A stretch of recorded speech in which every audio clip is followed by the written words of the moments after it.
최근 우리 사회에 발생한 굉장히 끔찍한 사건이 있었습니다.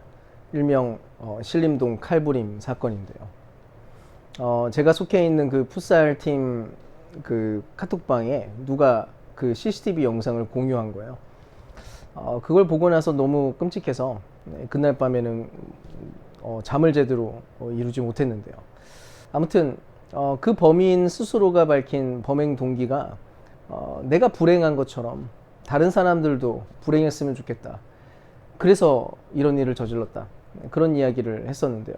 물론 이 사람의 진술을 있는 그대로 믿어도 되는지는 잘 모르겠지만 어쨌든 이 범인에게는 알 수 없는 억하심정이 있었던 것이고 그 억울함이 결국 분노로 표출된 그런 사건이 아니었는가 하는 생각을 하게 됩니다.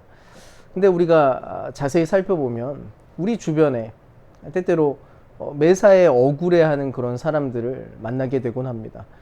굉장히 사소한 일이고 별거 아닌 것처럼 보이는데 그 사람 마음 안에는 어떤 일종의 피해 의식이 있어서 너무 쉽게 상처를 받기도 하고 또 과도하게 분노를 표출하기도 하고 뭐 이런 일들이 벌어지곤 하죠.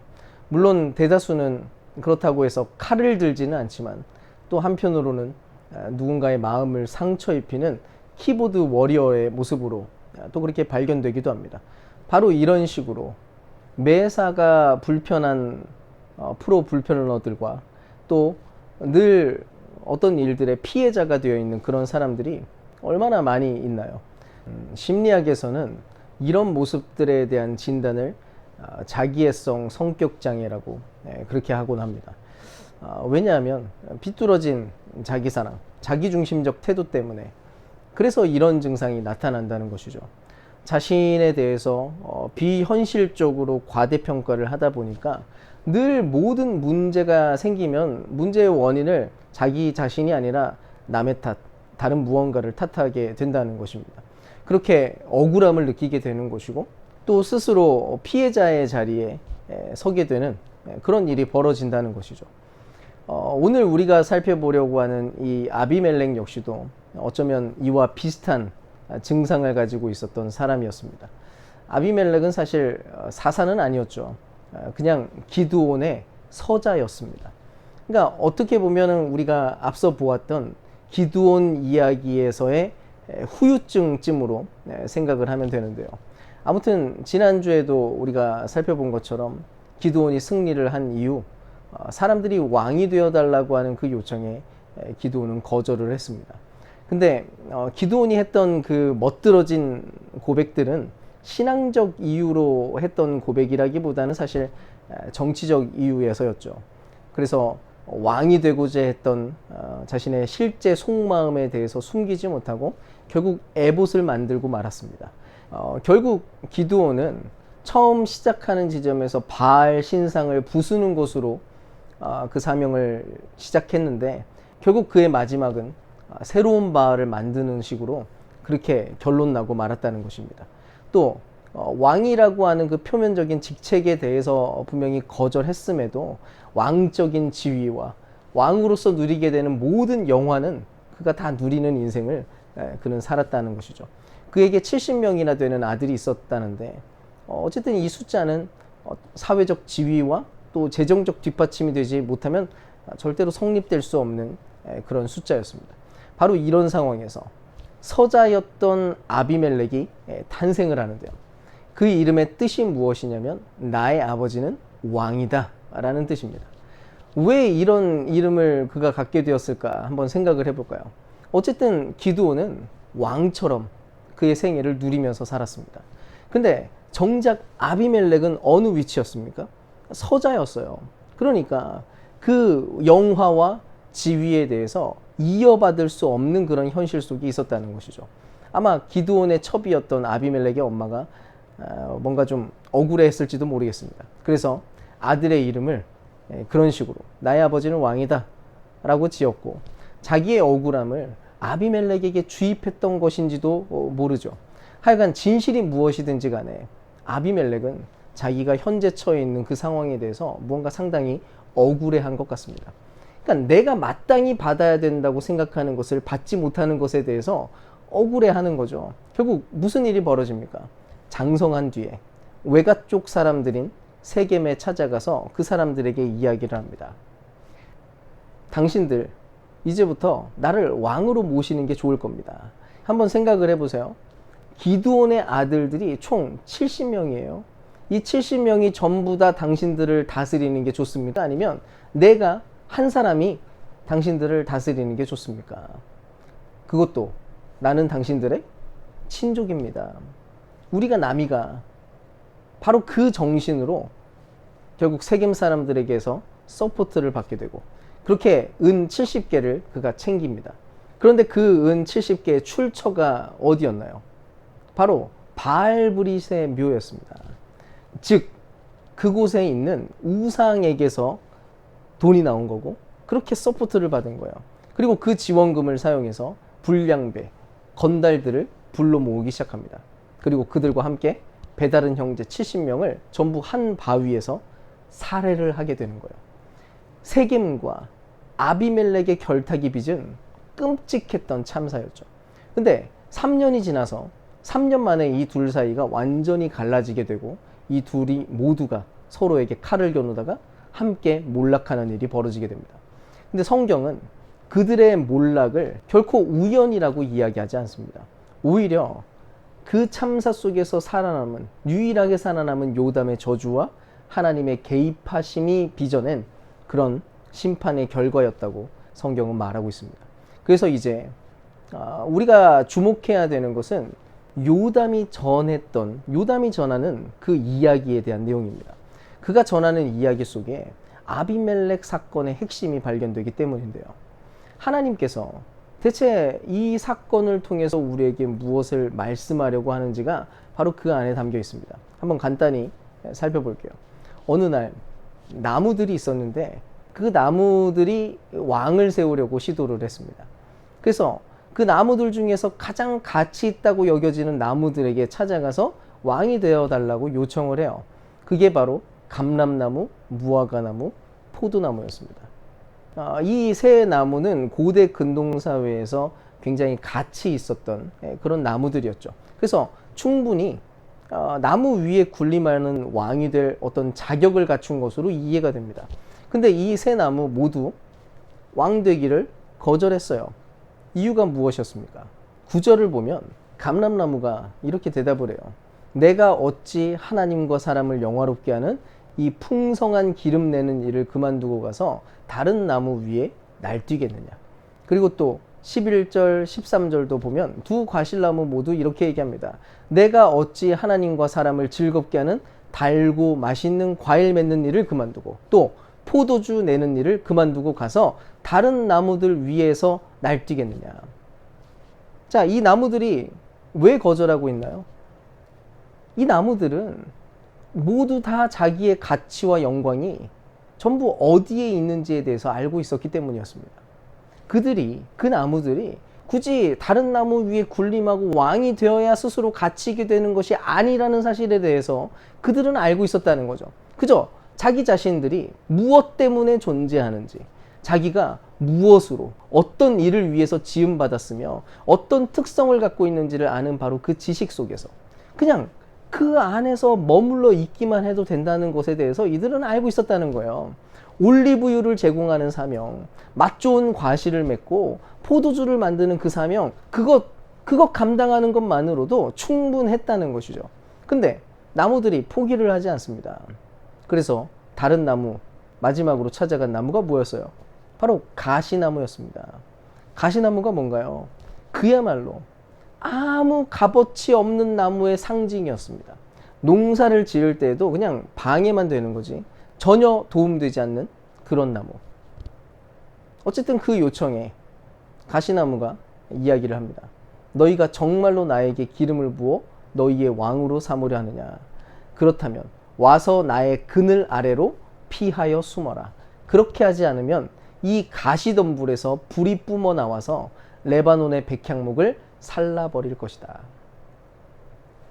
그늘 하나 만들지 못하는 가시나무 주제에 자기 그늘 아래에서 쉬래요.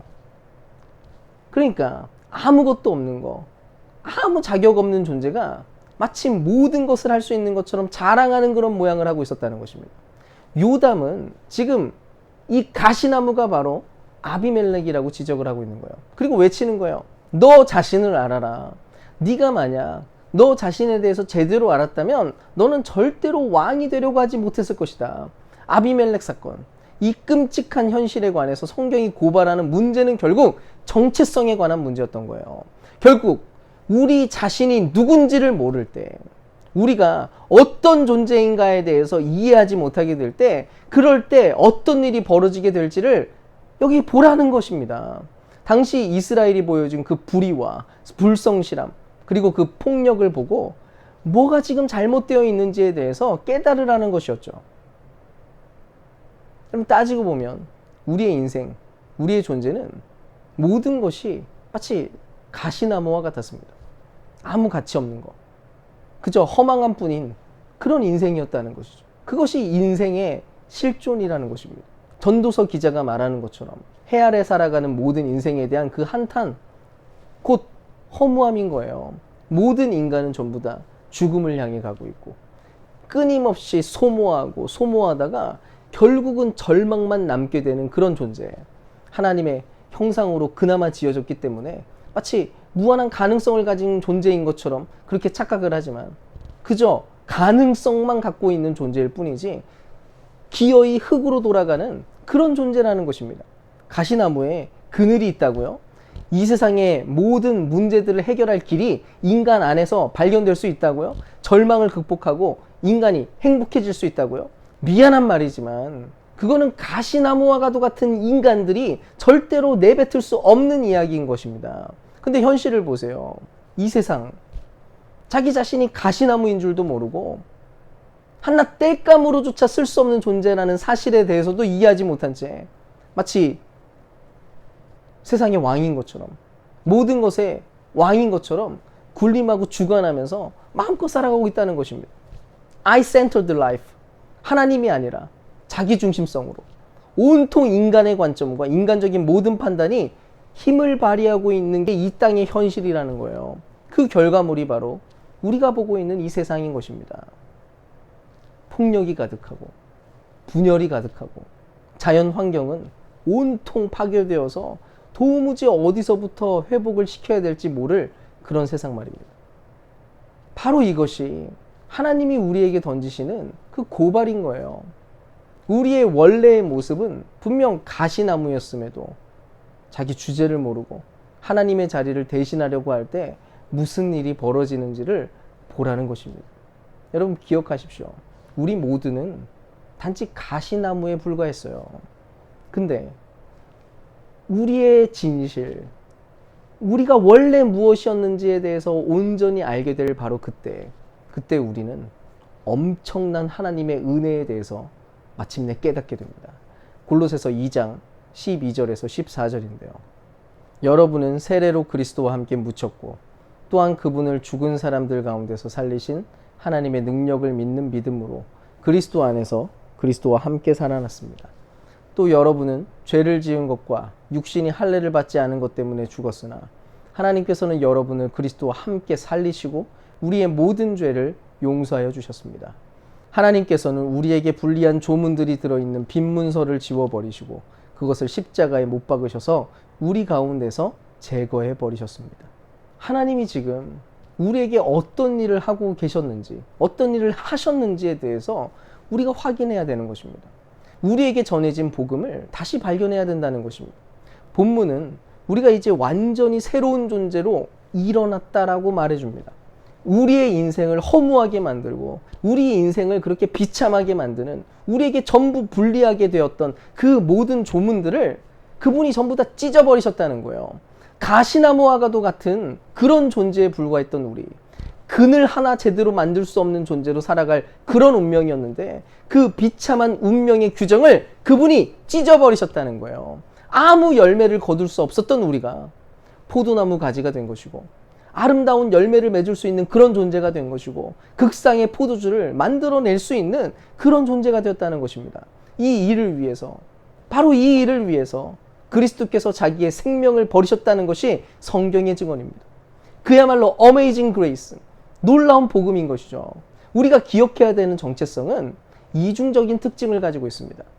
기독교는 그냥 누가 악하고 누가 착하냐, 그거를 논하는 게 아니에요. 모든 인간은 그리스도인이든 그리스도인이 아니든 인간은 처음부터 가시나무에 불과했습니다. 가장 포악한 존재이고 늘 억울해하기만 하고 자기가 피해자인 척하고, 그래서 내재되어 있는 그 폭력성을 얼마든지 폭발시킬 수 있는 그런 가능성이 있는 존재였던 것이죠.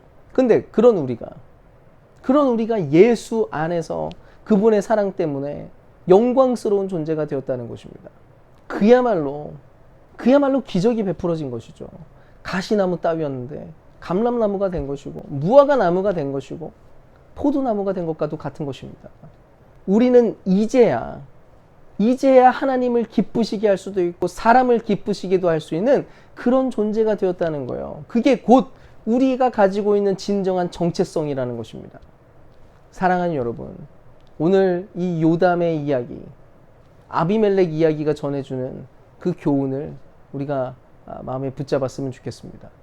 우리의 정체성은 하나님 외에 다른 곳에서, 그분의 은혜 외에 다른 지점에서는 절대로 얻을 수 없는 것입니다. 그 무엇으로 우리를 규정하려고 하든지 간에, 그게 돈이든 권력이든 어떤 영향력이든 그 안에서는 결코 희망을 발견해낼 수 없다는 것입니다. 중요한 것은 우리 스스로 가지고 있는 그 무언가로부터 대답을 찾아내려고 할 때마다 결국 우상 숭배를 저지르는 그런 일이 되고 말 거라는 것입니다. 오늘 말씀이 우리에게 묻고 있습니다. 너는 주제 넘은 가시나무로 살아갈 거냐? 아니면 자신의 영광이 무엇인지 아는 그런 나무들, 곧 올리브나무, 무화과나무, 포도나무, 그 나무로 살아갈 것이냐? 만약 우리가 예수 안에서 발견되는 그 정체성에 답이 있다는 사실에 대해서 그것을 깨닫지 못한다면 우리는 결국 아비멜렉으로 살아갈 수밖에 없는 것입니다. 부디 예수 안에서 새롭게 발견된 자신을 온전히 붙드는 은혜가 있기를 소망합니다. 우리의 유일한 왕이 오직 그리스도 외에는 없다는 사실에 대해서 아시고 그저 하나님과 사람을 기쁘시게 하는 그 신실한 삶을 살아가는 그런 저와 여러분 될 수 있기를 주님의 이름으로 축원드립니다.